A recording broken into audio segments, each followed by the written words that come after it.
ನಮಸ್ಕಾರ ಸ್ನೇಹಿತರೆ, ಇವತ್ತು ನಾನು ಇನ್ನೊಂದು ಕತೆ ಮೂಲಕ ನಿಮ್ಮ ಮುಂದೆ ಬರ್ತಾ ಇದ್ದೀನಿ. ಕತೆ ಹೆಸರು ಮೋಸ ಮಾಡಿದ ಕೋತಿ. ಒಂದೂರಲ್ಲಿ ಎರಡು ಬೆಕ್ಕುಗಳು ಒಳ್ಳೆಯ ಸ್ನೇಹಿತರಾಗಿರ್ತಾರೆ. ಅವರು ಏನೇ ತಿಂದರೂ ಕೂಡ ಸಮಾನವಾಗಿ ಹಂಚ್ಕೊಂಡು ಜೊತೆಯಾಗಿ ತಿಂತಾ ಇರ್ತಾರೆ, ಜೊತೆಯಲ್ಲಿ ಆಟ ಆಡ್ತಾ ಇರ್ತಾರೆ, ಕುಣಿತಾ ಇರ್ತಾರೆ. ಹೀಗಿದ್ದಾಗ ಒಂದು ದಿವಸ ಏನಾಗುತ್ತೆ, ಎರಡೂ ಬೆಕ್ಕುಗಳಿಗೆ ತುಂಬ ಹೊಟ್ಟೆ ಹಸಿವಾಗ್ಬಿಡುತ್ತೆ. ಎಲ್ಲೋದ್ರೂ ಫುಡ್ಡೇ ಸಿಗೋದಿಲ್ಲ. ಎಲ್ಲ ಕಡೆ ಹುಡುಕ್ತವೆ, ಎಲ್ಲೂ ಸಿಗೋದಿಲ್ಲ. ಇಬ್ಬರಿಗೂ ತುಂಬ ಹಸಿವೆ ಆಗಿಬಿಟ್ಟಿರ್ತದೆ. ಹುಡ್ಕೊತ ಬಂದಾಗ ಒಂದು ಮನೆ ಕಾಣುತ್ತೆ. ಆ ಮನೆಯದು ಬಾಗಿಲು ಓಪನ್ ಆಗಿರುತ್ತೆ. ಇದು ನೋಡಿ, ಬಾ ಅಲ್ಲೋಗಿ ನೋಡೋಣ, ಏನೋ ಸಿಗ್ಬೋದು ಅಂತ ಎರಡೂ ಬೆಕ್ಕುಗಳು ಹೊರಗಡೆ ಹೋಗ್ತವೆ. ಅಲ್ಲಿ ಹೋದಾಗ ಅವಕ್ಕೆ ಒಂದು ರೊಟ್ಟಿಯ ಪೀಸ್ ಕಾಣುತ್ತೆ. ಸಿಕ್ತಪ್ಪ, ಏನೋ ಒಂದು ಫುಡ್ಡು ತಿನ್ನೋಣ ಅಂದ್ಬಿಟ್ಟು ಆ ಬೆಕ್ಕುಗಳು ಅಲ್ಲಿಗೆ ಹೋಗ್ತವೆ. ಓಡೋಗಿ ತೊಗೊಂಡು ಎತ್ಕೊಂಡು ಬಂದುಬಿಡ್ತವೆ. ಯಾಕೆ ಓಡ್ತಿದ್ದೀಯಾ ಅಂತ ಇನ್ನೊಂದು ಬೆಕ್ಕು ಕೇಳುತ್ತೆ. ಅಯ್ಯೋ, ಸಾಹುಕಾರ ಬಂದುಬಿಟ್ರೆ ಹಿಡ್ಕೊಂಬಿಟ್ರೆ ಏನು ಮಾಡೋದು, ಬಾ ಬೇರೆ ಕಡೆ ಹೋಗಿ ತಿನ್ನೋಣ ಇಬ್ಬರು ಸೇರಿಕೊಂಡು ಅಂತ ರೊಟ್ಟಿ ಎತ್ಕೊಂಡು ಬರುತ್ತೆ. ಬಂದು ಒಂದು ಮರದ ಕೆಳಗೆ ನಿಂತ್ಕೊಂಡು ರೊಟ್ಟಿನ ಇಬ್ಬರೂ ಭಾಗ ಮಾಡಿ ತಿನ್ನಬೇಕು ಅಂತ ಹೋಗ್ತಾರೆ. ಆವಾಗ ರೊಟ್ಟಿ ಪೀಸ್ ಮಾಡ್ತಾರೆ. ಒಂದು ದೊಡ್ಡ ಪೀಸ್ ಆಗುತ್ತೆ, ಇನ್ನೊಂದು ಸಣ್ಣ ಪೀಸ್ ಆಗುತ್ತೆ. ಸಣ್ಣ ಪೀಸನ್ನು ಇದು ಮೊದಲನೇ ಬೆಕ್ಕು ಎರಡನೇ ಬೆಕ್ಕಿಗೆ ಕೊಡೋಕೆ ಹೋಗುತ್ತೆ.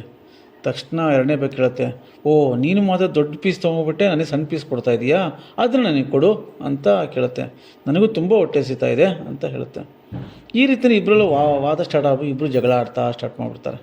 ಆ ಜಗಳನ ಒಂದು ಮಂಗ ಮರದ ಮೇಲೆ ನಿಂತು ಕೂತ್ಕೊಂಡು ನೋಡ್ತಾ ಇರುತ್ತೆ. ಸರಿ, ಇವ್ರಿಗೊಂದು ಸರಿಯಾದ ಪಾಠ ಕಲಿಸ್ಬೇಕು ತಡಿ, ನನಗೂ ಹೇಗಿದ್ರು ಹೊಟ್ಟೆ ಹಸಿದೆ ಅಂದ್ಬಿಟ್ಟು ಸೀದಾ ಕೆಳಗೆ ಇಳಿದ್ಬಿಟ್ಟು ಬರುತ್ತೆ.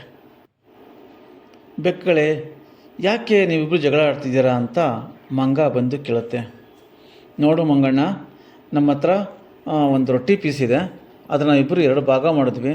ದೊಡ್ಡದನ್ನು ಇವನು ತೊಗೊತಾನೆ, ಸಣ್ಣದನ್ನು ನನಗೆ ಕೊಡ್ತಾ ಇದ್ದಾನೆ, ಅದಕ್ಕೆ ನಾವು ಸಮವಾಗಿ ಹಂಚ್ಕೊಳಕ್ಕೆ ಆಗ್ತಾಯಿಲ್ಲ ಅಂತ ಹೇಳ್ತಾರೆ. ಆವಾಗ ಮಂಗ ಕೇಳುತ್ತೆ, ಹೌದಾ, ನೀವೇನು ಯೋಚನೆ ಮಾಡಬೇಡಿ, ನನ್ನ ಹತ್ರ ಒಂದು ತಕ್ಕಡಿ ಇದೆ, ನಾನು ಅದರಲ್ಲಿ ಇಬ್ಬರಿಗೂ ಸಮವಾಗಿ ಬೇಕಾದ್ರೆ ಹಂಚ್ಕೊಡ್ತೀನಿ ಒಪ್ಪೋದಾದರೆ ಅಂತ ಹೇಳುತ್ತೆ.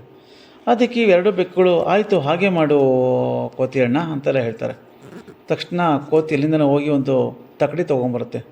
ತೊಗೊಂಬಂದ್ಬಿಟ್ಟು ಎರಡೂ ಪೀಸನ್ನು ಹಾಕ್ಬಿಟ್ಟು, ನೋಡಿ ಈ ಕಡೆ ಜಾಸ್ತಿ ಭಾರ ಇದೆ ಅಂತ ಅಂದ್ಬಿಟ್ಟು ತೋರಿಸಿ ನೋಡುತ್ತೆ. ಈ ಕಡೆ ಜಾಸ್ತಿ ಭಾರ ಜಾಗದ ಒಂದು ಪೀಸನ್ನು ಮುರ್ಕೊಂಡ್ಬಿಟ್ಟು ಮಂಗ ತನ್ನ ಬಾಯಿ ಹಾಕೋಣತ್ತೆ.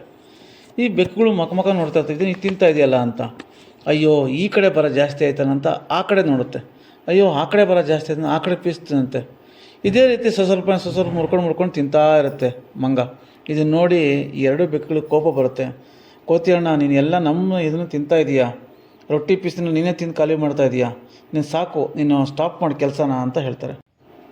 ಆಗ ಮಂಗ, ಸರಿ ಆಯಿತು, ನಿಮಗೆ ಇಷ್ಟ ಇಲ್ಲ ಅಂತಂದರೆ ಪರವಾಗಿಲ್ಲ, ನಾನು ಇದನ್ನು ತೂಕ ಮಾಡೋದು ನಿಲ್ಲಿಸ್ತೀನಿ. ನಾನು ನೀವು ಇಷ್ಟೊತ್ತು ನಿಮಗೆ ನ್ಯಾಯ ಎಲ್ಲ ಹೇಳಿದೆ, ಅದಕ್ಕೆ ನನಗೆ ಪ್ರತಿಫಲಕ್ಕೆ ಏನು ಬೇಡವಾ ಅಂತ ಅಂದ್ಬಿಟ್ಟು ಇರೋ ರೊಟ್ಟಿನೂ ಕೂಡ ಬಾಯಿಗೆ ಹಾಕ್ಕೊಂಡು ತಿಂದುಬಿಡುತ್ತೆ. ತಿಂದು ಅಲ್ಲಿಂದ ಓಡೋಗ್ಬಿಡುತ್ತೆ. ಇವೆರಡು ಬೆಕ್ಕುಗಳು ಮಕ ನೋಡಿಕೊಂಡು, ನಾವೆಂಥ ತಪ್ಪು ಮಾಡಿದ್ವಿ, ನಾವಿಬ್ಬರು ಎಷ್ಟು ಸ್ನೇಹಿತರು, ಮೊದಲೇ ನಾವು ವಿಚಾರ ಮಾಡ್ಕೊಂಡು ಇಬ್ಬರು ಹಂಚ್ಕೊಂಡು ತಿಂದಿದ್ರೆ ನಮ್ಮ ಹೊಟ್ಟೆನೂ ತುಂಬಿರೋದು, ಇದ್ರೆ ಸುಮ್ಮನೆ ಅನಾವಶ್ಯಕವಾಗಿ ಈ ಮಂಗ ನಮಗೆ ಮೋಸ ಮಾಡಿ ಹೋಗ್ಬಿಡ್ತಲ್ಲ ಅಂತ ಹೇಳುತ್ತೆ. ಈ ಕಥೆಯ ನೀತಿ ಏನು ಹೇಳುತ್ತೆ ಅಂತಂದರೆ, ಇಬ್ಬರ ಜಗಳ ಮೂರನೆಯವನಿಗೆ ಲಾಭ. ಥ್ಯಾಂಕ್ ಯು ಗೆಳೆಯರೆ. ಕತೆ ನಿಮ್ಗೆ ಇಷ್ಟ ಆಗಿದರೆ ಲೈಕ್, ಶೇರ್ ಆ್ಯಂಡ್ ಸಬ್ಸ್ಕ್ರೈಬ್ ಮಾಡಿ. ಹಾಗೆ ನಿಮ್ಮ ಸ್ನೇಹಿತರು ಕೂಡ ಫಾರ್ವರ್ಡ್ ಮಾಡಿ.